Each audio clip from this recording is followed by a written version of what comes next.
Bangladesh cricket এবং বাংলাদেশের কালচারকে যদি আপনার ভালো ক্রিকেটার বের করে আনতে হয় অথবা বাংলাদেশ ক্রিকেটের ব্রাইটার ফিউচার হতে হয়, তাহলে প্রেসিডেন্টের অবভিয়াসলি স্ট্রিক্ট হতেই হবে। ভেন্যু সংকট দেশের ক্রিকেটে নতুন কোনো সমস্যা নয়। একসময় ম্যাচের আগে সবচেয়ে বড় দুশ্চিন্তার কারণ ছিল মাঠের প্রস্তুতি। বৃষ্টি কিংবা নাজুক অবস্থায় শেষ মুহূর্তে মাঠ নিয়ে তৈরি হতো নানা অনিশ্চয়তা। তবে পুরনো সেই চিত্র বদলের পথেই এখন দেশের ক্রিকেট। যুক্তরাষ্ট্রের 1 নম্বর জিম চেইন গোল্ডস জিম এখন আবারও বাংলাদেশে। বসুন্ধরা আবাসিক এলাকা ও বসুন্ধরা সিটি শপিং মলে।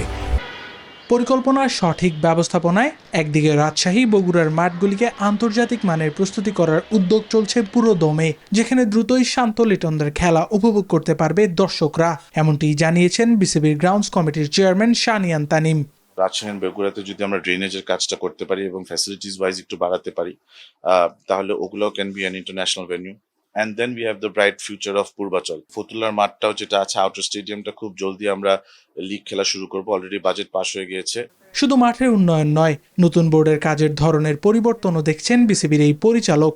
বিশেষ করে বিসিবির সভাপতি তামিম ইকবালের নেতৃত্বে কাজ করার অভিজ্ঞতাও তার কাছে আলাদা। পরিকল্পনা বাস্তবায়নের নেতৃত্বের ভূমিকা এবং বোর্ডের সমন্বিত কাজের প্রশংসা করছেন তিনি। তামিম ইকবালও কেবল খেলা ছেড়েছে, সো তার এক্সপিরিয়েন্স গুলো, তার বুদ্ধি, তার চিন্তাধারাও আসলে আমাদের কাছে অনেক ইম্পর্টেন্ট। একটা প্রেসিডেন্টের যতটুকু ইনভলভ থাকা উচিত ততটুকুই থাকে। যেখানে ওনার ইনভলভ হওয়ার কথা না, সেখানে সে ইনভলভ হয় না। আমার কাছে মনে হয় we are working very independently with a lot of freedom.